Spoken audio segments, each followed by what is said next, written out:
Welcome to Fortt Knox. I am John Fortt here at the NASDAQ market site in New York's Times Square, and today we are talking about smart speakers, or are they so smart? Apple's HomePod, which I got here on the table, versus, yeah, she started the song again. Siri started the song again, versus Amazon's Echo and Google's Home. And to help me out here, I've got Ed Baig from USA Today. You have actually tested these things, but we're going to do some live tests as well. You know, our crack team at CNBC took home the Echo and the Google Home, asked them some quiz questions, and then we're going to ask the HomePod live to see how Siri performs. Ed, what was your impression getting some time with the HomePod and how it is as a speaker and how it does as a smart speaker? As a speaker, it does very well. The sound is terrific. You know, it's a relatively small piece, as you can see here, and it's surprising, actually, in how good a speaker it is. As far as the smart part of that, the smart part, how does it do? Less so. Of course, it relies on Siri, and I think most of us agree that Siri lags Amazon's Alexa and the Google Assistant, which is in the Google Home products. Why? Why is Siri so bad compared to these other two? It's somewhat of a mystery when you think about it, because Siri, of course, was kind of the first one of these to really popularize even the notion of a smart assistant. Apple obviously has smart people working there, so it's a bit of a mystery to me why Siri lags the others. Doesn't do some basic things here, you know, which is surprising. In fact, Siri on the HomePod doesn't even do some things that Siri on the phone does. Really? Like hail an Uber, for example. Okay. You could do it on the phone, you can't do it here. And that's a bit mystifying. So let's start off with a couple questions, and you guys can follow along at home, at work, wherever you happen to be on your phone, and send a couple of quiz questions the HomePod's way. But first, we're going to see how Amazon and Google did with a couple of questions. Let's roll the tape. Sure, I would say my #1 flaw is being a perfectionist. People also say I work too hard. Did I get the job? I'm an Amazon Echo, designed around your voice. I can provide information, music, news, weather, and more. Right now in Glen Rock, it's 33 and cloudy. Today, there'll be snow showers with a forecasted high of 34 and a low of 33. Right now in Ridgewood, it's 34 degrees with cloudy skies. Today's forecast has lots of clouds, with a high of 34 degrees and a low of 30 degrees. All right, pretty good. Now let's see how the HomePod does on those two questions. I'm going to try to keep my phone from chiming in, try to keep it in check, because it's going to try to chime in. Okay, hey Siri, tell us about yourself. I'm Siri, your virtual assistant. Okay, not bad. Not exactly talkative, but at least answer the question. Yes. And let's see. Hey, Siri. No, not you, the phone. I'm going back for the HomePod. Hey, Siri. What's the weather? It's currently cloudy and 48 degrees in New York. Expect partly cloudy skies starting in the afternoon, then rain tonight. Temperatures are heading down from 50 degrees this afternoon to 46 this evening.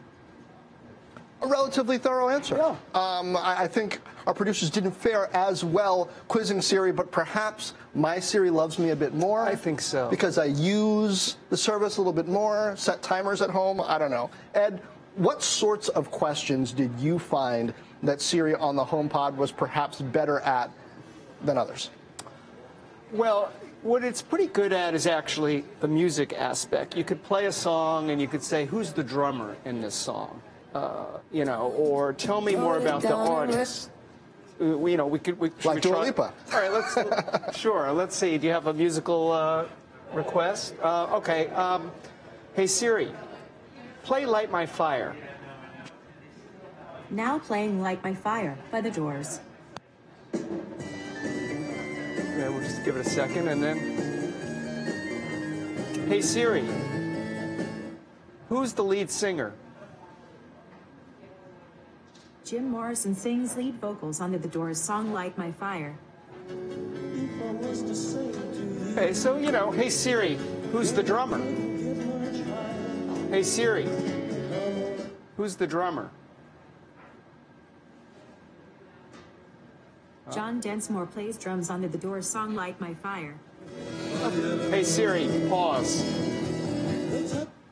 Siri is bringing her A game, I think, to Fortt Knox today, because this is the sort of thing that at least in maybe a year ago, Siri was criticized for not being able to do. That's basically right. Field follow-up questions. You know, if you ask the beginning of the question over again, maybe Siri could do it, but Google, Alexa were able to understand context better. That's right. One of the things that Siri does not do on the HomePod, how many times have you wanted to hear a song and you don't know the precise title, but you maybe remember a few lyrics, and you can say, hey, play that song that goes, you know, I can fly like a bird in the sky. Cannot do that, but the Google Assistant can do that, and Amazon can do that. So that's something I'd like to see it do a little bit better. Hey, Siri, play that song that goes, have I ever told you you're my hero, you're everything I wish I could be? Okay, let's hear Hasn't Your Mom Ever Told You That by Our Chord. Huh. That's a cooler song than Bette Midler. Yeah. I mean, at least Didn't get it right. from but the first couple bars. Yeah, didn't get it right. Now, Apple is clearly playing. Or maybe that is Bette Midler out with a new album I haven't heard yet. It could be. It could be. Or maybe Siri's playing with it. It's Valentine's Day. Maybe Siri's playing with us a little bit. Let's go to another couple of questions, a bit topical when it comes to the Olympics. Hey, we're an NBC property, and let's see how Amazon and Google did with these. Take a look. The Winter Olympic Games are scheduled to start in Pyeongchang, South Korea on Friday, February 9, 2018 and end on Sunday, February 25, 2018. Pyeongchang County.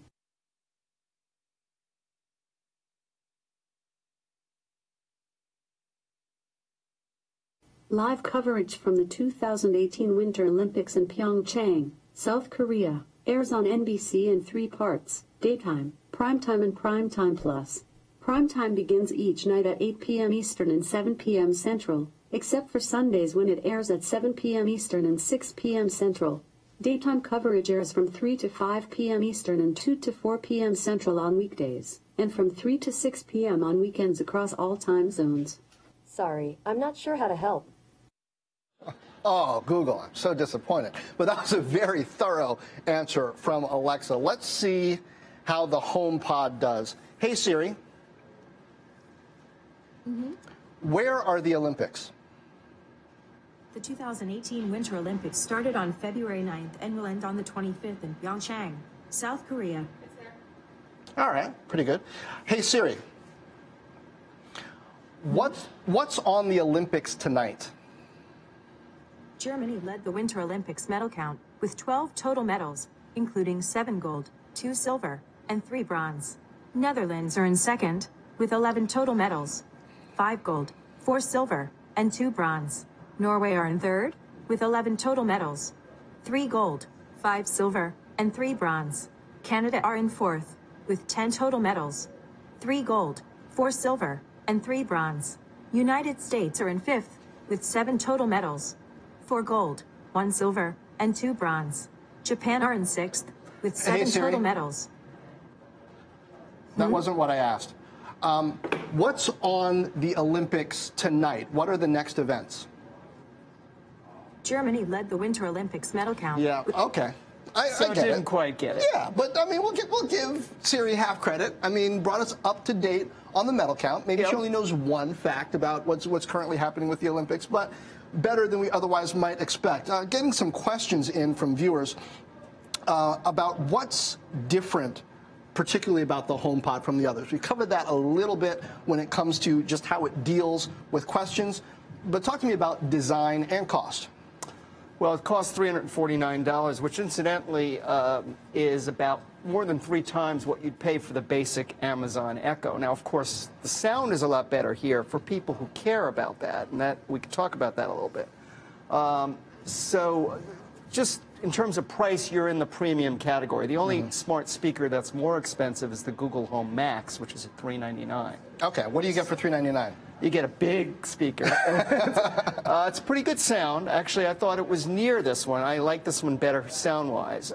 And both that speaker and this one adapt or promise to adapt to the room they're in. So if you move them, you don't have to manually tune them like you might with a Sonos speaker, for example. That's a good thing. Both sound good.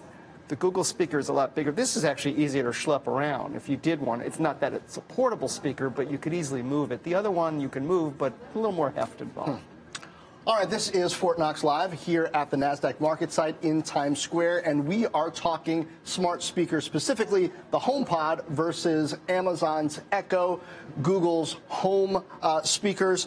And, I mean, there are a few others out there, but really, those are the three that get mentioned most often when you're talking about smart speakers. Sonos, interestingly, recently opened up its platform to Amazon. I think they say they're going to open it up to Google also. And Siri, it'll work with Siri too. It'll work with Siri? Supposedly. Supposedly? It's not there yet. Well, here's my question then, because what I keep hearing is that if you want to deal with the HomePod and Siri and music, you're pretty much stuck with Apple Music in terms of the service that it's going to respond to. Maybe you can use AirPlay to push, you know, Amazon or Spotify or other services to the speaker, but you can't get Siri to help you with that. Is that what you found? That is correct. I did try, you know, Spotify and Sirius and some of the others, and it works fine if all you care about sound and you don't care that Siri is going to help you pick that song. Now, there are some more limited things you could do with Siri on the other services, but basically, if you wanted to find the song and play it, you're really looking at Apple Music. And lots of people would be on Apple Music. In fact, some of the trends we're hearing is that Apple Music is actually might pass Spotify by the summer in terms of the number of subscribers, but right now they're half what Spotify has. So you are more limited if you're outside the Apple ecosystem. And if you're an Android person, you're out of luck too. Well, here's my issue. I mean, we are a Sirius XM household. You know, when we go on road trips, we've got that in the car. They've got a digital app that works with it. You can actually stream Sirius XM through Sonos. That's kind of nice, you know, for genre music. We're an 80s and 90s household, but if you want to go back further, you can do that. You're basically saying I can't do that right now with Siri on the HomePod. You can't do it with Siri on the HomePod. Again, you could do it through AirPlay, but that's an extra step. If the whole idea is to do everything by voice, casually, you're really limited to Apple Music. Why, hello. Hi there. Aaron Griffith from Wired, senior writer, joins us. We are talking HomePod versus Amazon versus Google. It's kind of sort of an interesting space, this smart speaker arena that's cropped up recently, because we don't know exactly how many are selling, exactly how much people are using them, but it's kind of like a hot area, hot category. It reminds me a little bit. A little bit. Companies. But at the same time, it reminds me of Google Glass.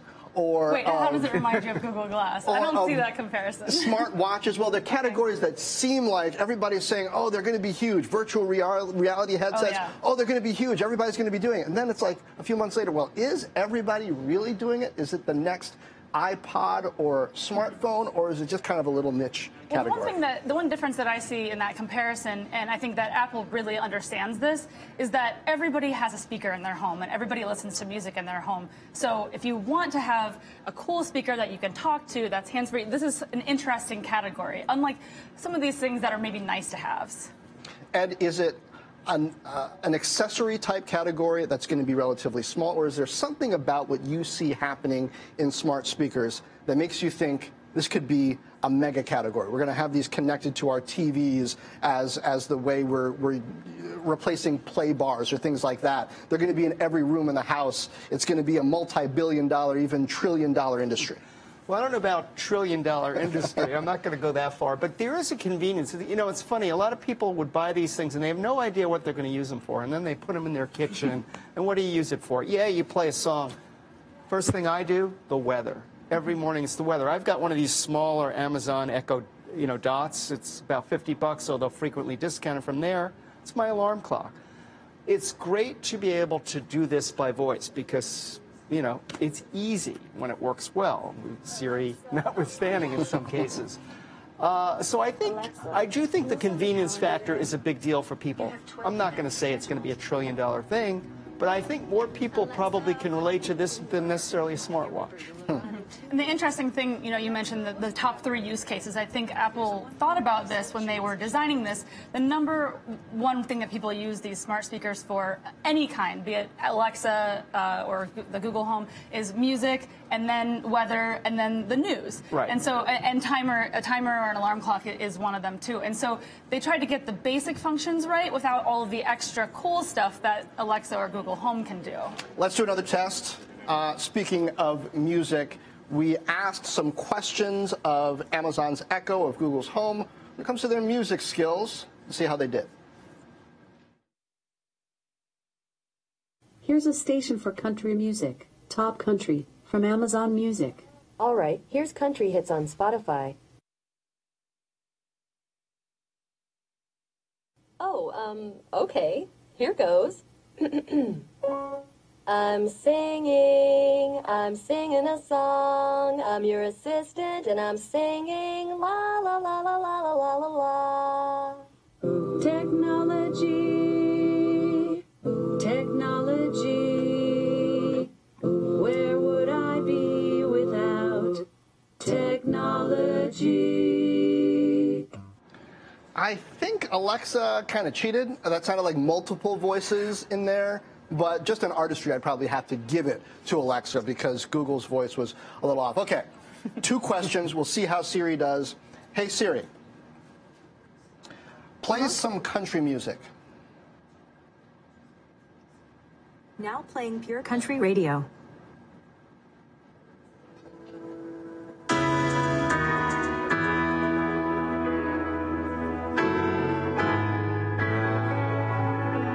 Okay, we'll trust you. That's country. Close enough. Not my favorite genre, but hey, I mean, you guys can verify probably. Hey, Siri, sing us a song. Sure. Let's kick things off with All the Stars by Kendrick Lamar, SZA.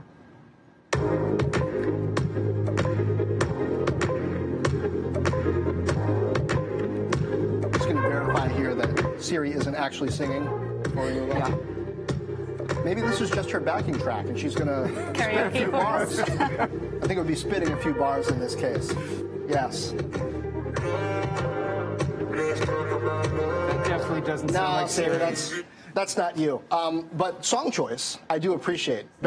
Perhaps better in terms of playlists internal to her artificial intelligence than the other. I don't know. I'm joking here. What does that say, Ed, about the way that they're answering questions and maybe the attention that's being paid to personality on the different platforms?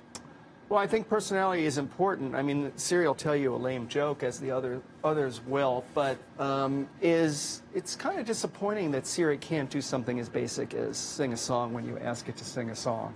One thing I do like about it, though, is that you can change the voice to a male voice if you want, and you can have a British or Australian accent, which was kind of fun to play around with a little bit. That's not an option that I'm aware of with the others, but I agree, it does feel a little bit less human.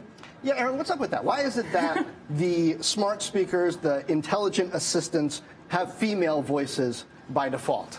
Yeah, I mean, there's been a lot of ink spilled on how this is a little bit inherently sexist, and it feels like sort of, enforcing some stereotypes, and that's partly why I was excited to change it to a male butler voice instead of, a female, nanny or housekeeper voice. And I don't know if that's a progressive move on Apple's part or if they just had enough complaints about that. I don't know the thinking behind that is, but I'm hoping that the others will create, equal opportunity. Would Alexa be Alex or some other? Yeah.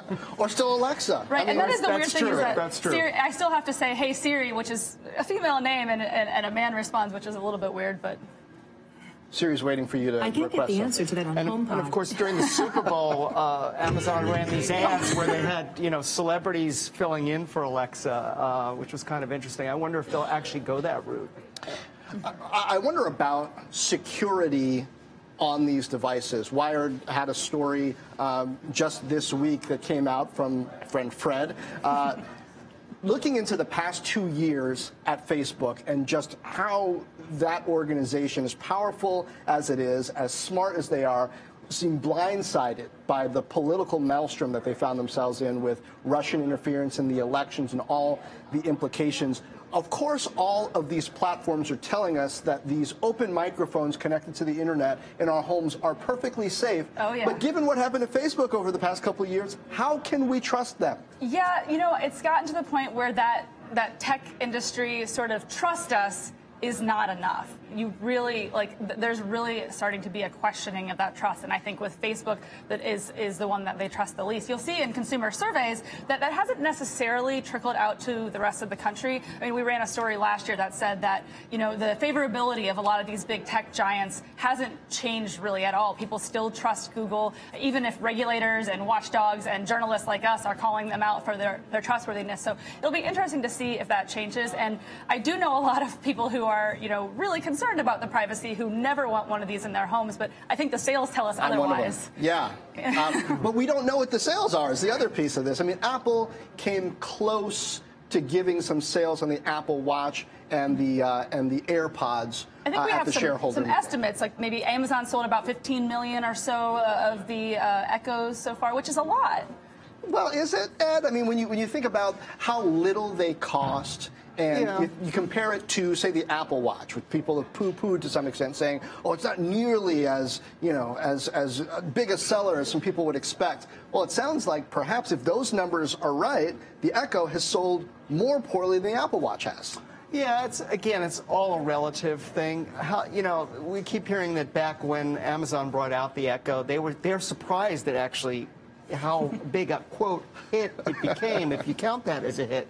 And I do think it's entered the cultural zeitgeist. Absolutely, at least, so absolutely. And again, they ran this big Super Bowl ad the other day. I mean, it's out there. I mean, you know, even my family, you know, the kids they just expect you come in and you ask Alexa something. You know, whether it's the weather, whether it's, well, they're not concerned about traffic, but certainly playing a song, or if you have one with the screen, you know, watching a video or something like that.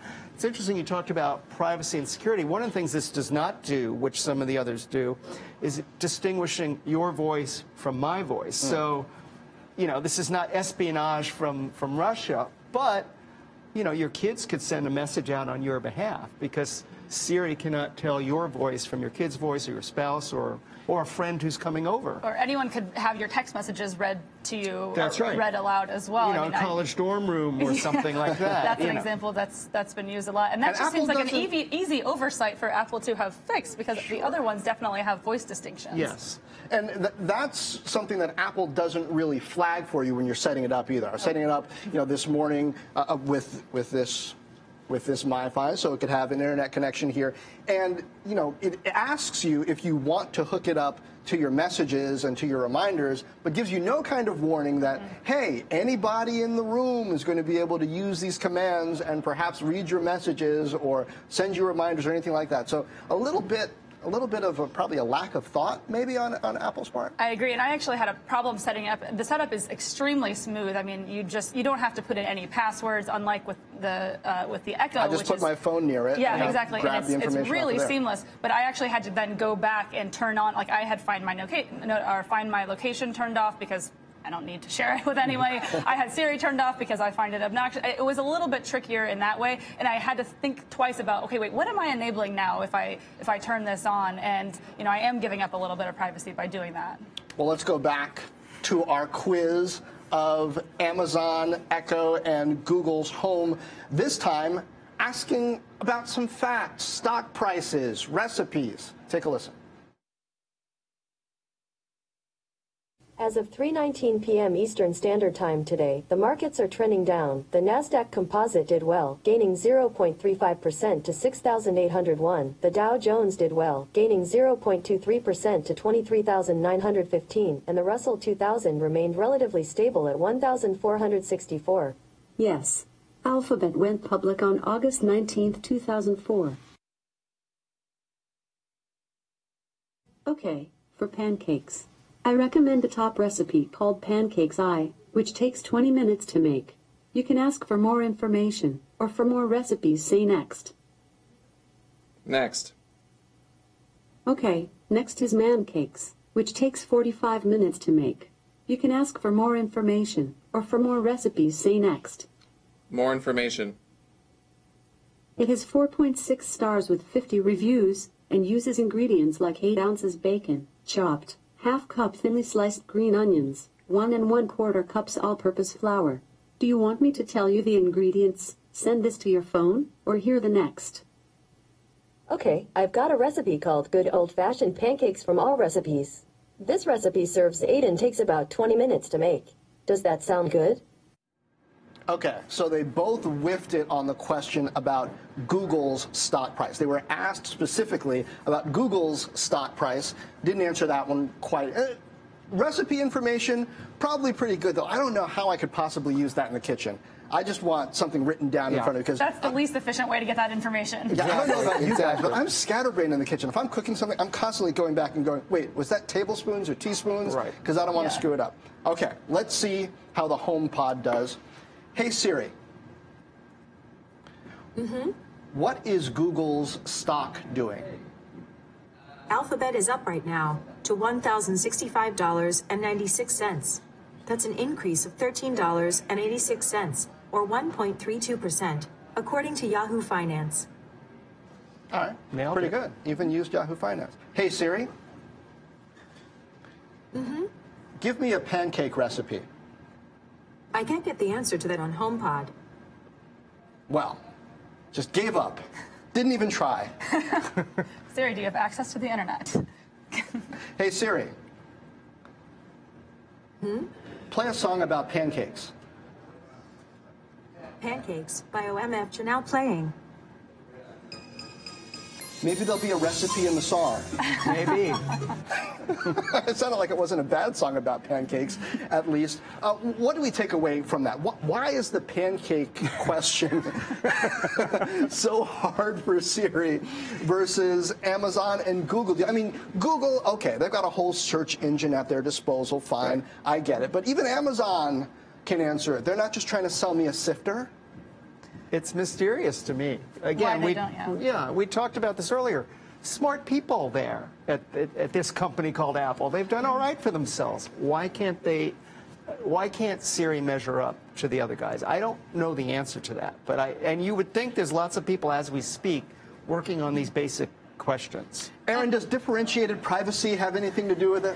Well, you know, one thing that is sort of interesting is that Apple has always been able to position itself as kind of the good guy in these privacy fights about Facebook and Google, which are both advertising based, and they want to collect as much data on their users as possible. That's why their services are free. Apple has never had to worry about that because their number one customer is the customer. They don't have advertisers that they have to please. And so if you're a privacy person, you might be more invested in Apple products for that reason. And I guess you could maybe say this is an extension of it. I don't know if it's really connected or not. It feels to me like Apple was just a little bit behind, and they said, let's deprioritize the fringe use cases and just focus on the main use cases. And we know for sure they were behind because they were supposed to deliver this in time for the holidays and kind of backed off of that, delivered it finally, but without some of the features that they touted even in the summer, like being able to use 2 speakers and kind of stereo format. Right, that plus multi-room audio, controlling it here and playing a different song in the bedroom as you were doing the kitchen and so on. That's coming later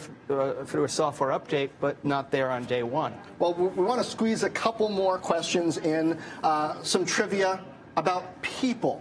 Let's see how Amazon and Google did. Abraham Lincoln was the 16th President of the United States. The 16th U.S. President was Abraham Lincoln. According to Wikipedia, John Ford was an American film director. John Franklin Fortt was an American Republican Party politician who served as the 33rd governor of New Jersey from 1908 to 1911. Okay, I'm guessing that's John Ford. Ford, yes. I'm guessing. I'm not enough of a student of history to know for sure. But let's see what Siri comes up with. Hey, Siri. Who is the 16th president? The answer is Abraham Lincoln, from March 4th, 1861 to April 15th, 1865. All right, very good. Hey, Siri. Who is John Fortt? John Forte is an American recording artist, composer, music producer, educator, and activist. That was from Wikipedia. Do you want me to keep reading? No thanks. Well, I mean, at least he's black, right? John Forte, grab the mic and let's sway this way. Everybody remember Staying Alive from back, right? Yeah. No? Yeah. Okay. But your name sounds like it does. Ford, and it's Fortt. Yeah. At least it was able to pull that information off the internet. Now, Siri, why can you do that, but can't make me pancakes? I don't understand that. I do like how she says where it came from, though. So, I mean, I feel like a lot of times with software, when you get a confusing answer or a confusing recommendation, you're more likely to forgive it if you know how they got to that answer versus it feeling very random. Definitely. Well, I thank both of you for your insights, both into the culture around smart speakers and just whether they work or not. It sounds like, I mean, Siri did better than I expected at asking questions. Our producers did not have a ton of luck getting Siri to tell them anything. Maybe you just got to warm up the lighting a little bit and make Siri a little bit more comfortable. And it's Valentine's Day, as I said. You know, Siri's in a good mood. Siri loves me. Ed Begg from USA Today and Aaron Griffith from Wired. Thanks for being with us. This has been Fortt Knox live from the NASDAQ market site.